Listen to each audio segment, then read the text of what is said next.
하나, 둘, 셋, 하나, 둘, 셋. 자, 오늘 본 영화는 5시부터 7시까지 글래오라는 영화인데요. 아니스발다입니다. 일단 아니스발다는 누베르에서 혼자만 이제 여성이거든요. 그러니까 엄청 중요한 여성 감독입니다. 한때 여성 감독들 중에서 이제 좀 중요한 감독들을 꼽아보자면 상차 카반하고 아니스발다가 있는데 아니스발다가 진짜 중요한 감독입니다. 그래서 현대 여성 영화 감독의 선구자라고 할 수 있습니다. 자, 다음으로 넘어가 주세요. 우리 아니스발다 어떻게 생겼는지 한번 알아봐야겠죠.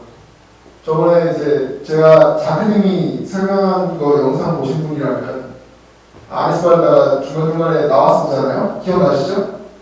근데 그때 좀 늙었을 때, 좀 중년이었을 때고 젊으실 때의 모습입니다. 엄청 이쁘시죠? 프랑스 분들은, 프랑스 감독들은 다 잘생기고 예쁘신 것 같습니다. 제가 봤을 때는. 자, 그러면 넘어가 보도록 하죠. 이걸 넘어가시고요.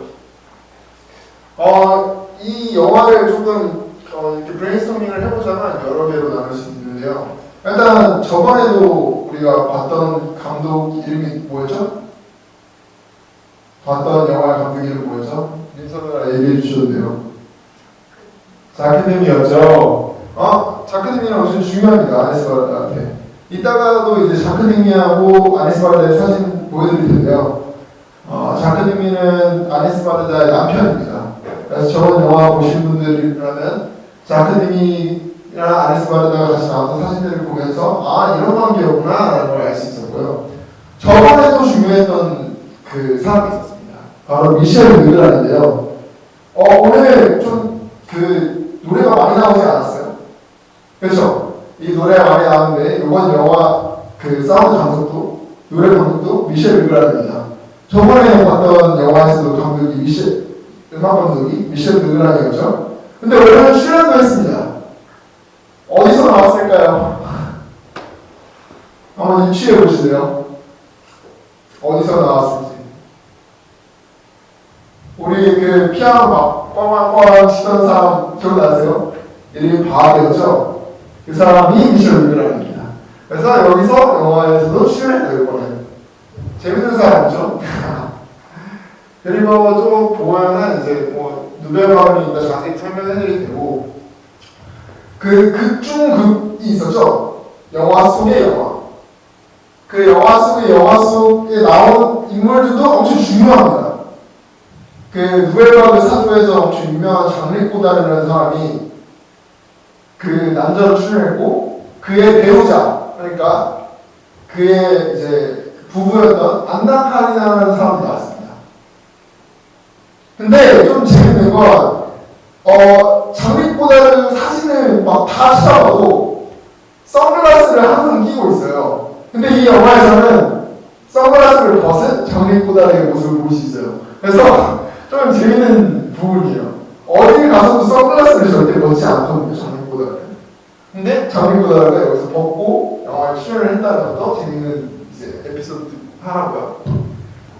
그 다음에 이제 아니스발다 같은 경우에는 다큐멘터리도 많이 찍습니다. 오늘 받은 영화들은 극영화였지만 다른 영화들 보시면 뭐 저번에 설명드렸었죠? 자크니미에 관련된 다큐멘터리 영화도 찍었었다고. 거기서 다큐멘터리 같은 것도 여러 개 찍었습니다. 그러면 이제 다른 것들은 이따가 자세히 살펴볼 거고 이제 누베르바그를 자세히 한번 살펴볼 텐데요. 다음 슬라이드로 넘어가 주시면 되겠습니다. 네, 다음 슬라이드로 넘어가 주시면 돼요. 누베르바그라는 건 프랑스에서 나온 영화 사조입니다. 특히 50년대와 60년대를 주를 이뤘던 영화 사조인데요. 이것도 발전 과정이 있습니다. 이게 그냥 막 갑자기 누베르바그라는 사조가 탄생한 게 아니라 어떤 시대적인 흐름에 따라서 이런 사조들이 발전해 왔다고 볼 수 있는데요. 일단은 첫 번째에서 시작했던 게 시적 리얼리즘입니다. 근데 시적 리얼리즘이라고 하면은 1930년대 프랑스에서 이제 나타난 건데요. 1930년이 전 세계에서 어떤 일이 있었는지 혹시 아시는 분 계실까요? 1930년 세계에서 하시는 분 계실까요? 세계에서 하시는 분 없으실까요? 대공황 맞습니다. 좋아요. 근데 이제 미국의 대공황이었죠. 근데 프랑스도 엄청난 큰 타격을 받지는 않았지만 미국에 비해서 그래도 타격을 많이 받았습니다. 그럼 대공황 때의 사조는 어떨까요? 사람들이 우울하고 침울하고 그러겠죠. 그러니까 영화도 그런 거와 마찬가지로 침울하고 막 엄청 밝지 않은 영화가 시적 리얼리즘에 많이 포진되어 있습니다. 그래서 유명한 영화 감독들 같은 경우는 이제 장 르누아르, 장 비고가 있는데요. 보시면은 조금 막 엄청 희망찬 내용은 아닙니다. 조금 영세적이고 퇴폐적이고 그런 것들이 보여줄 수 있어요.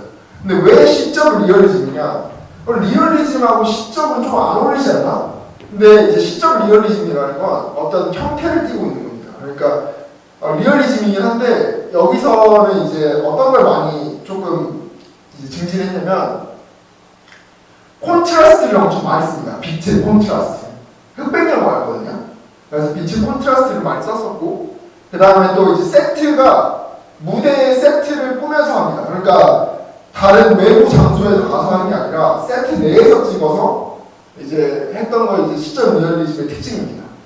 그 다음으로 넘어가 보면 이제 시적 리얼리즘에 영향을 받아서 왜냐하면 이제 이탈리아 감독들이 프랑스에 많이 가서 공부를 해왔었거든요. 그래서 영향을 받아서 탄생한 게 네오리얼리즘입니다. 네오리얼리즘은 엄청 유명하죠. 빅토리아 데시카라던가 로셀린이라던가 이런 감독들이 있는데요. 40년대, 50년대 이탈리아에서 발견했는데 40년대, 50년대에 무슨 일이 있었는지 혹시 아시는 분 계실까요? 우리나라 상황을 생각하면 돼요. 40년대 때 무슨 일이 있었죠? 우리 광복이 언제예요? 45년 8월 15일이었죠. 그러면 광복 전에 무슨 일이 있었죠? 2차 세계대전이 있었죠. 그럼 2차 세계대전을 겪은 이탈리아. 이탈리아는 어떤 국이었죠? 패전국이었죠. 이탈리아는 패전국이었기 때문에 엄청나게 큰 많은 타격을 받았어요. 그래서 황폐화된 거리들과 이런 것들을 찍었던 게 네오리얼리즘입니다. 시적 리얼리즘과 마찬가지로 1940년대, 50년대에 탄생했던 네오리얼리즘은 엄청나게 퇴폐적이고 이제 그런데 좀 시적 리얼리즘하고 다른 점은 뭐냐면 아까 전에 세트장에서 찍었다고 했잖아요. 시적 리얼리즘은. 근데 40년대, 50년대 네오리얼리즘은 그 황폐한 이탈리아의 거리를 노출 없이 그냥 여과 없이 그대로 보여줍니다. 그게 네오리얼리즘의 특징입니다.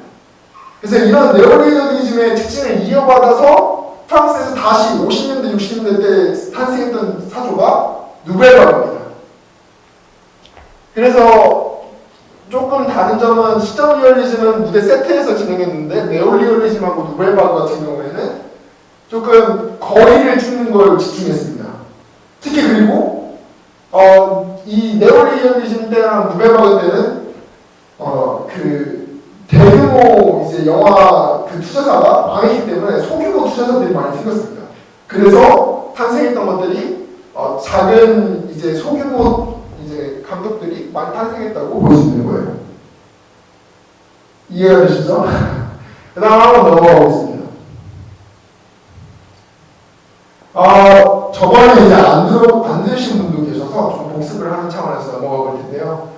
아리스 반다 같은 경우는 리브 보슈라는 레프트뱅크 좌파에 속해 있는 감독이라고 볼 수 있습니다.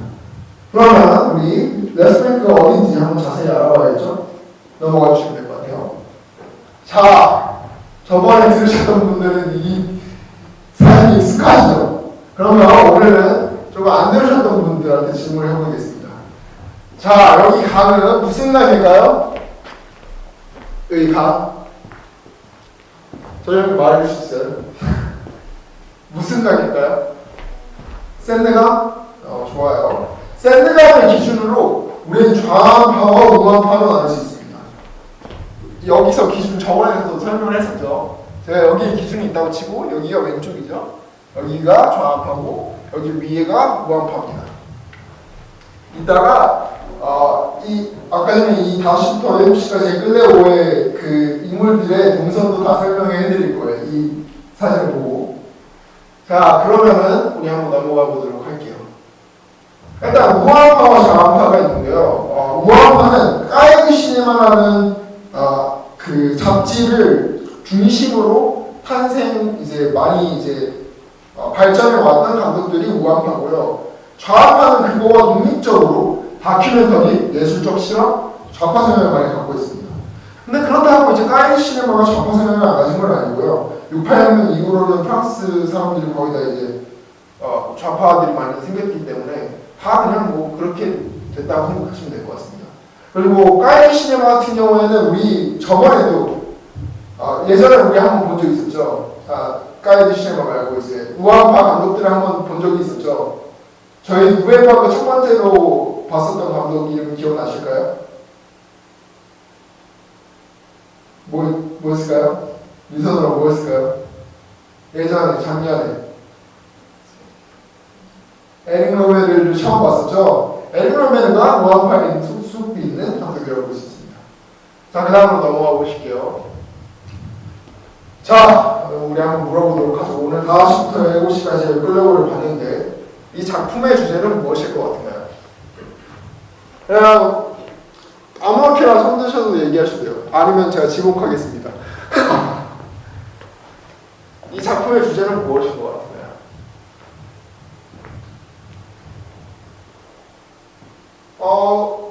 클레오의 변화를 생각해보면 좀 쉬울 것 같아요. 처음에는 어떻게 됐다가 그 다음에는 어떻게 됐어요? 조금 어려울 수 있으니까 그 다음으로 일단 넘어가 보도록 할게요. 우리 그럼 클레오의 변화를 한번 생각해 볼 텐데요. 처음에 클레오는 나는 엄청 아름다워 하면서 거울을 많이 보고 계속 그러는 사람이었는데 마지막에 앙투안이랑 같이 있을 때는 나 이제 두렵지가 않아 라고 했었잖아요. 처음에는 죽으면 엄청 두려워했어요. 타로를 볼 때는 나 죽는 거 아니야? 나 이러다 진짜 죽는 거 아니야? 라는 공포감에 절여져 있었다면 마지막에는 나 이제 두렵지가 않아 라고 해요. 그러면 클레오는 죽음을 극복했다고도 볼 수 있겠죠. 자, 그럼 그 다음 슬라이드로 넘어가 보실게요. 근데 그러면 어떻게 해서 클레오가 죽음을 받아들이게 된 걸까요?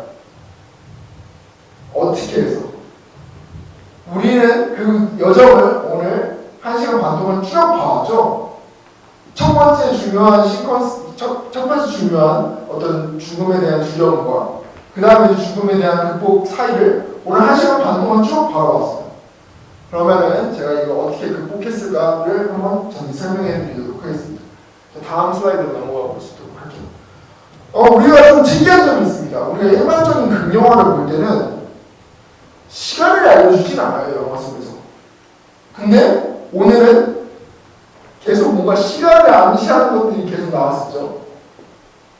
그리고 이 영화의 또 재밌는 특징은 각각의 쇼트들이 다 그 시간대와 똑같다는 거에 의미가 있습니다. 그래서 1시간 반 동안 일어났던 일들이 똑같이 현실에서 1시간 반 동안 일어났던 일이에요. 그게 이번에 좀 중요한 점입니다. 다음으로 넘어가 보실게요. 우리 한번 생각해 봅시다. 영화 속에서 시간을 알려주는 지표가 뭐가 있었을까요? 뭐가 있었을까요? 자, 송민혁군 뭐가 있었을까요? 늦게 들어오셔서 못 보셨나? 지원님 뭐가 있으시죠? 알람 시계? 그것도 중요한 거예요. 우리가 잘 못 볼 수 있는 건데 그거를 찍어낸다는 건 대단한 거예요. 시연님 뭐가 있었죠? 맞아요. 그것도 중요한 거예요. 선생님 뭐가 있었죠? 잘 오래됐어요? 괜찮아요. 선생님 뭐가 있었죠? 모르겠어요. 좋아요. 그러면 우리 다음 사진으로 한번 넘어가 보도록 하죠. 자, 아까 전에 시연이가 얘기해줬던 자막 부분이 있었죠. 자막 부분이. 그리고 저기 롱 익스트림 쇼트로, 그러니까 멀리서, 이게 멀리 찍는다는 건데, 다 50분을 가리키고 있어요. 시계가. 그리고 아까 얘기했던 알람 시계, 클레오의 방에 있던 이제 돌려왔던 그 시계가, 그것도 시간을 알려주죠. 그리고 우리 라디오 속에서도 시간을 알려줘요. 라디오 속에서는 시간은 몇 시였을까요? 퀴즈입니다.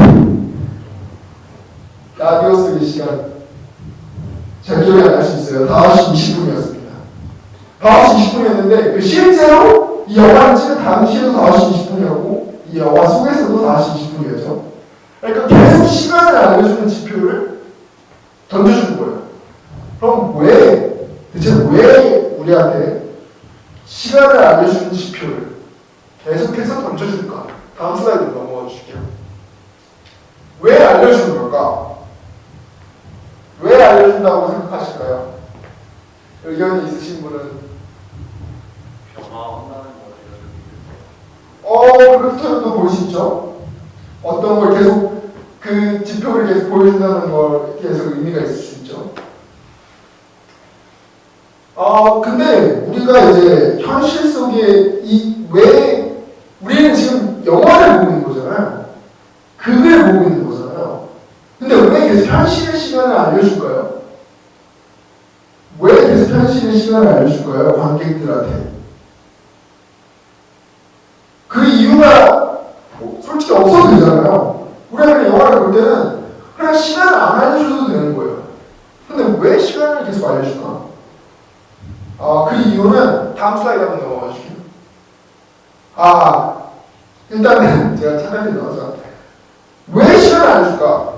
관객에게 거리를 주게 하는 거예요.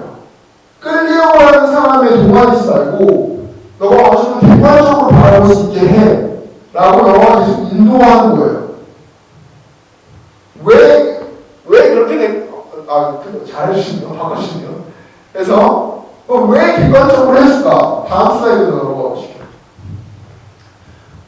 이게 그 영화인데 현실인 척하는 시간을 계속 던져줘요. 왜 객관적으로 판단하게 할까? 그거는 아시는 분 혹시 의견 있으시면 한번 얘기해 주셔도 돼요. 왜 객관적으로?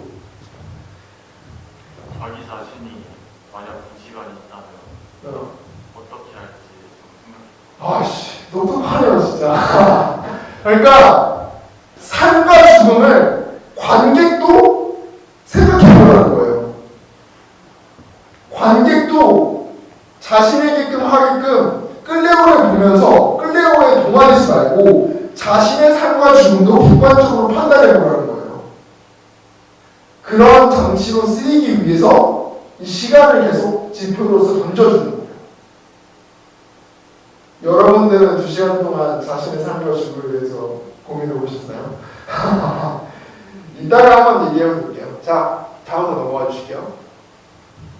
그 다음 중요한 건 기다림인데요. 우리 아까 전에 얘기했었죠. 제일 중요한 사건 2가지가 뭐가 있을까요? 이 영화 속에서. 아까 전에 얘기를 했었는데.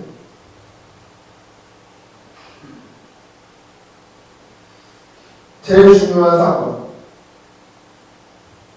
타로 점치는 예언과 마지막에 의사가 알려주는 진단이겠죠. 그러면 그 중간의 빈 부분은 뭐였을까요? 기다리는 시간이겠죠. 자, 그 다음 슬라이드로 넘어가 보실게요.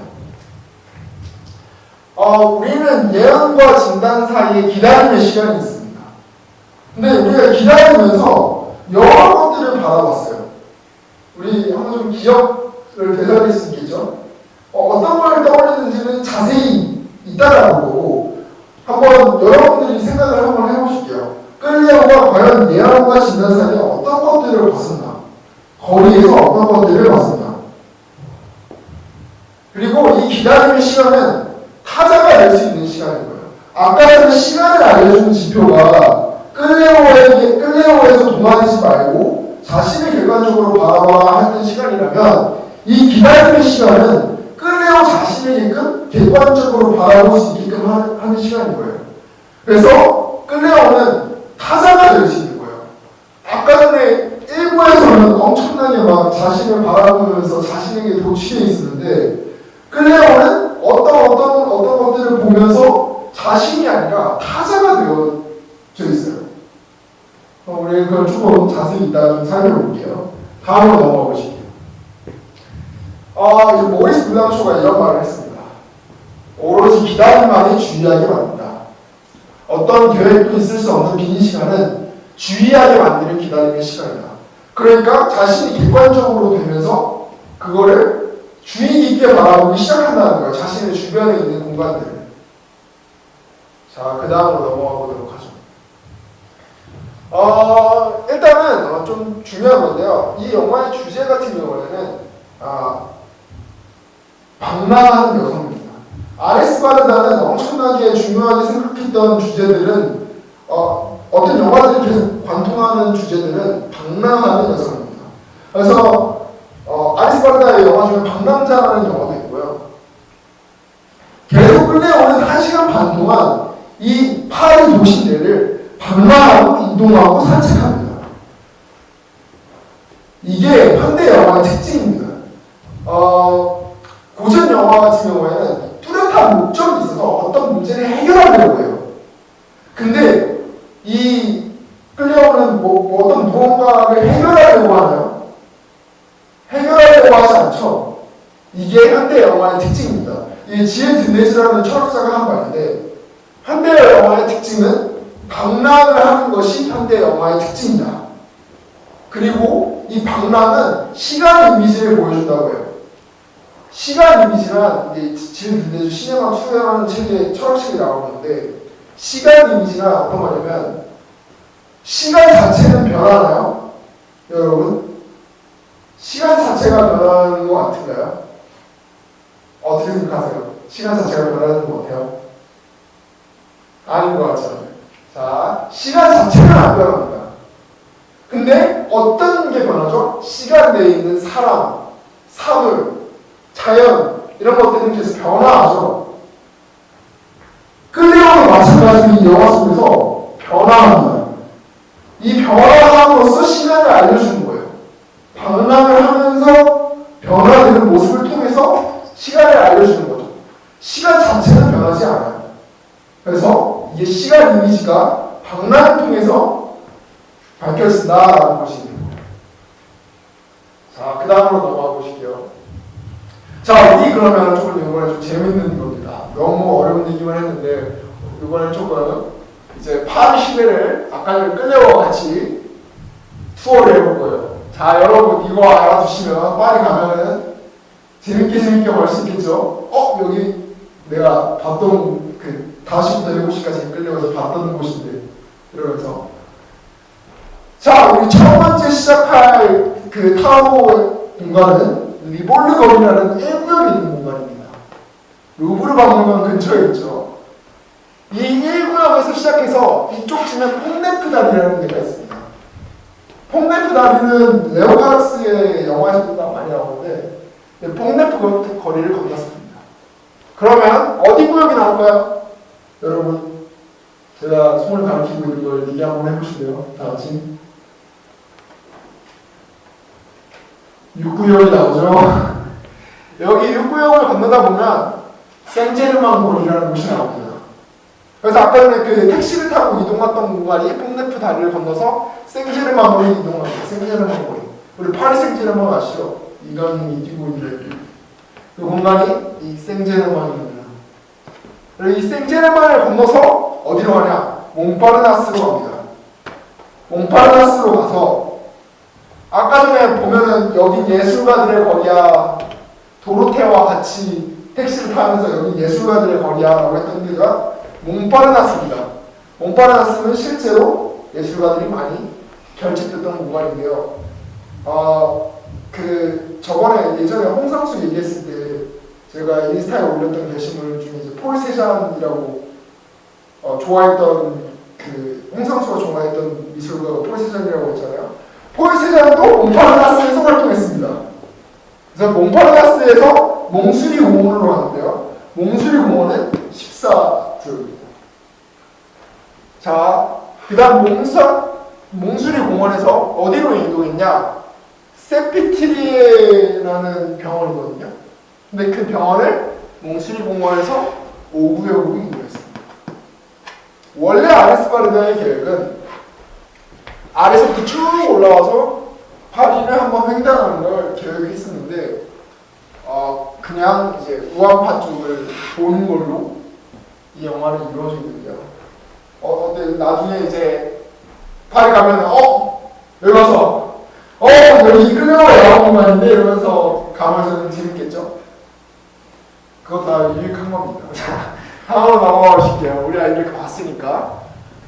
자, 그러면 제가 이 거리를 이제 파리를 지나는 이 공간들을 이렇게 보여드렸는데, 그러면 끌레오가 거리에서 봤던 건 어떤 거인지 기억나시는 분 있으실까요? 하나하나씩 한번 얘기해 보실까요? 지원님 어떤 걸 봤었죠? 아, 사람 죽은 그 유리 그 부분을 봤었죠? 돔이라는 공간에서. 자, 이사님. 개구리 묻는 사람 중요해요. 자, 그 다음에.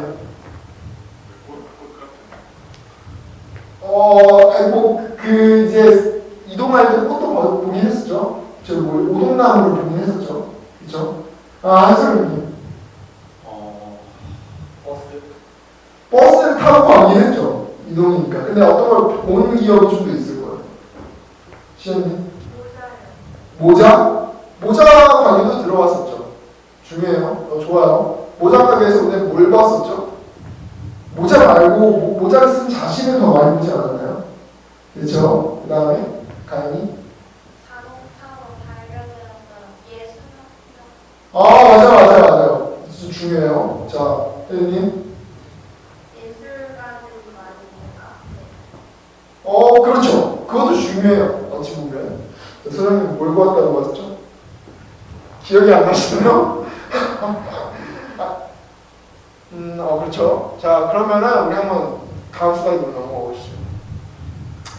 우리 여러 가지를 봤죠. 개구리를 먹는 사람도 봤었고, 파리스 꼬챙이를 끼는 남자도 기억나시나요? 그러면은 이것들이 의미가 다 뭘까요? 근데 끌레오에 대해서 생각해보면 조금 더 쉽게 접근을 할 수 있을 것 같아요. 끌레오는 뭘 무서워하고 있나요? 처음부터 끝까지. 죽음을 무서워하고 있죠.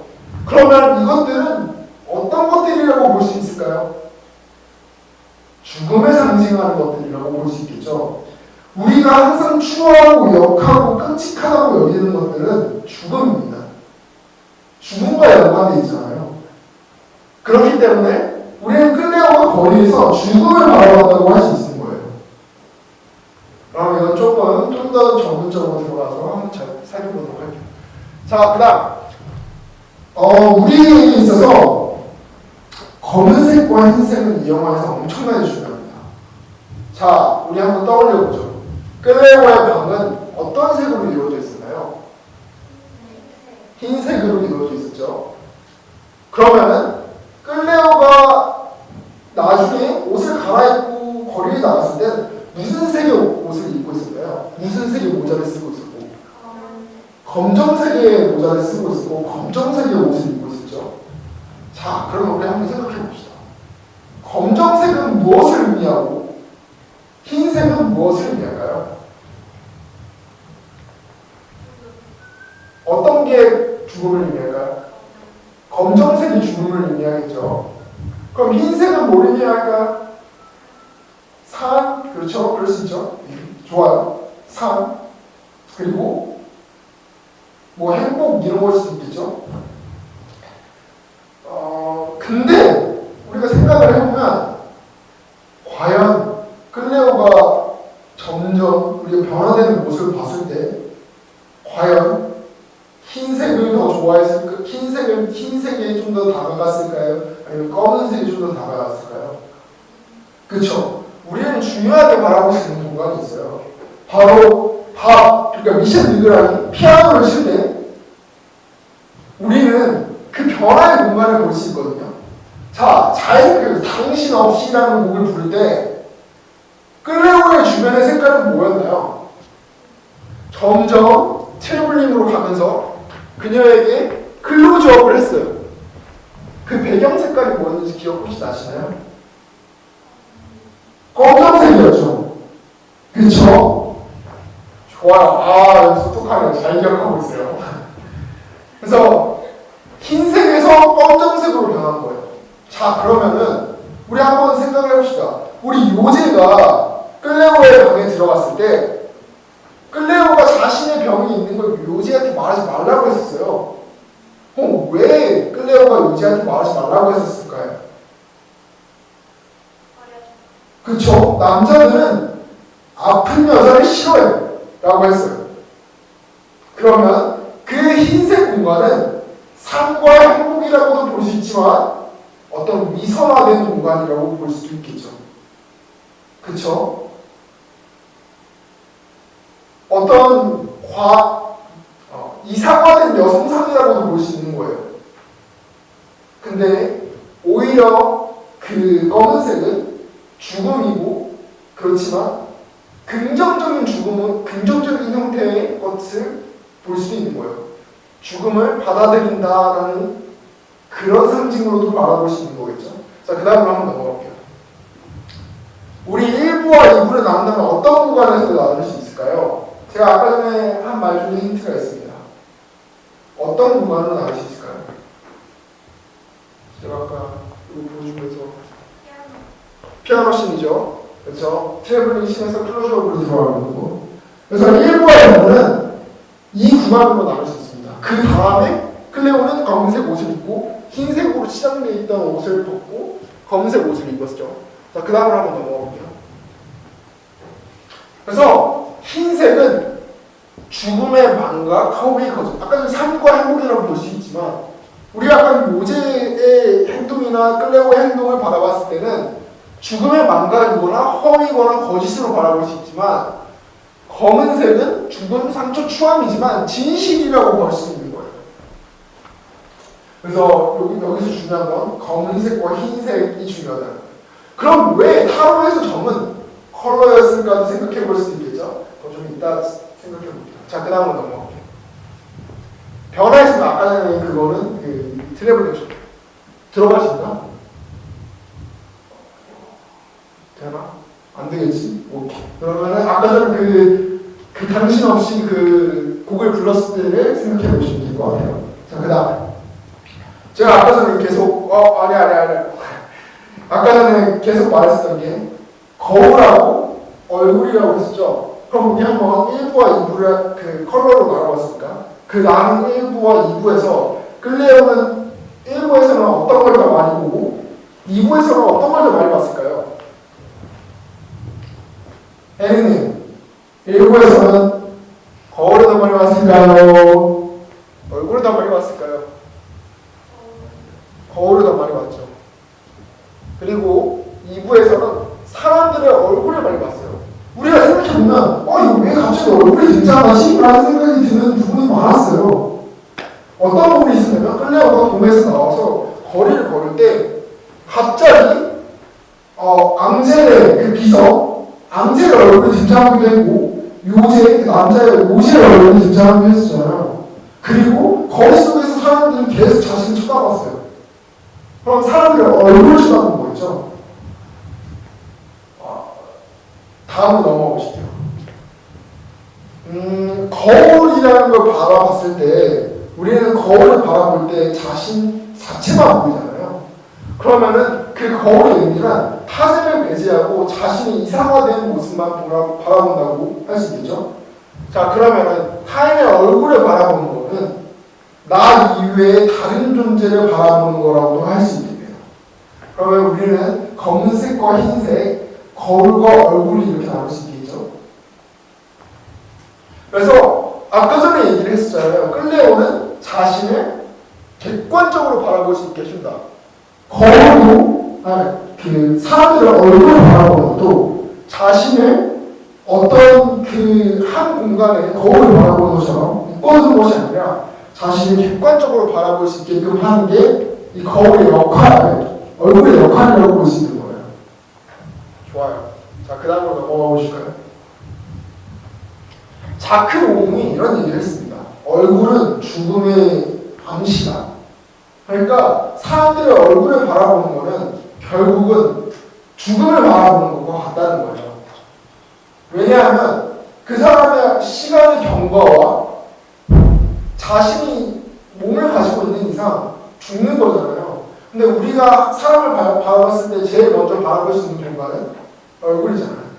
그러면 사람의 얼굴을 바라본다는 건 그 사람의 죽음을 의심한 암시하기도 하고 자신의 죽음을 암시하기도 하는 거겠죠. 그래서 타인을 관찰한다는 것, 타인의 얼굴을 거리를 두고 바라본다는 건 죽음, 삶에 대해 사유한다는 것을 의미한다고 할 수 있습니다. 자, 그 다음으로 넘어가 보시죠. 전자인 거는 다 끝났고요. 예, 우리 좀 이제 재밌는 얘기 좀 해볼 텐데, 미진가빔이라는 건 뭐냐면 극중극을 의미합니다. 극중극이란 이제 그런 거죠.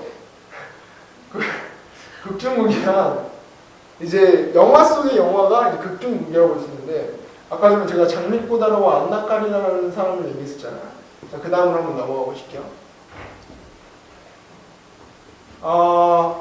이분이 이제 장미꽃다르고 이분이 안나까리나입니다. 이 사람은 누굴까요? 이 사람은 누굴까요? 우리 저번에 오신 분들이라면 아실 수 있을 텐데. 누굴까요? 자, 민서 누나 얘기해 주시죠. 누굴까요? 저 여자를 안고 있는 사람.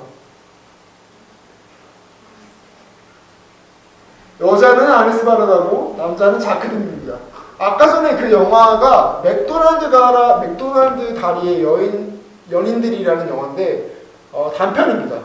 단편인데 1년 전에 찍은 거거든요. 5시부터 7시까지 끌려고 1년 전에. 그래서 자크 딘이가 그 아네스 바르다가 맥도날드 다리의 연인들을 찍고 있을 때 자크 딘이가 와서 이렇게 로맨틱한 포옹을 하고 있는 걸 보실 수 있습니다. 그리고 장리꼬다르와 안나까리나는 엄청 유명한 커플인데요. 장리꼬다르는 이혼을 2번 했습니다. 이혼 2번 했고 결혼을 3번 했거든요.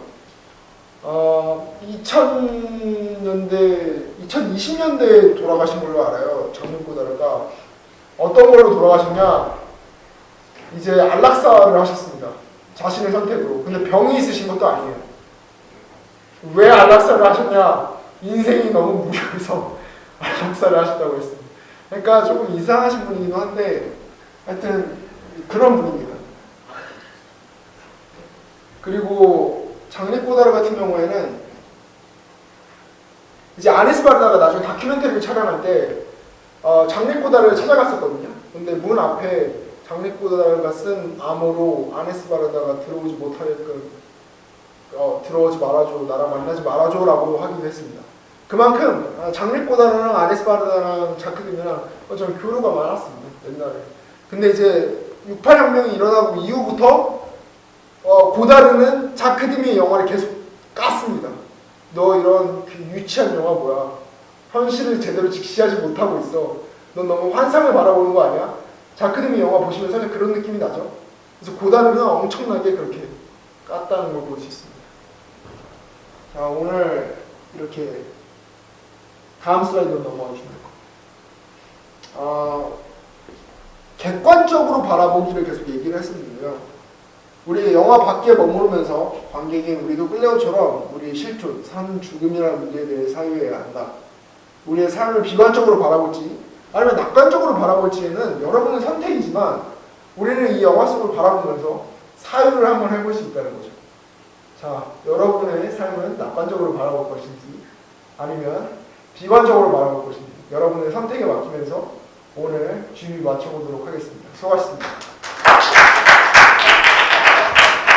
자, 그 다음 막간으로 그러면은 왜 컬러로 앞에 타로점을 했을까요? 맞춰보시죠. 흙으로 볼지 뱀으로 볼지는 자신의 선택이니까 선택의 폭을 넓히지 않을까. 좋은 해석이에요. 근데 이제 바르다가 얘기한 이건 뭐 정답은 아니지만 가연님께서 얘기한 것도 정답이고 바르다가 얘기한 정답은 있는데 바르다는 검은색과 흰색은 진실, 그러니까 현실을 얘기하지만 어쨌든 비관적이든 낙관적이든 현실을 얘기하고 있는 거잖아요. 근데 컬러는 상징을 얘기하고 있다고 해서 상징적 재현을 얘기하기 위해서 컬러를 사용했다고 했습니다. 이런 특징이 있습니다. 오늘 수고 많으셨습니다.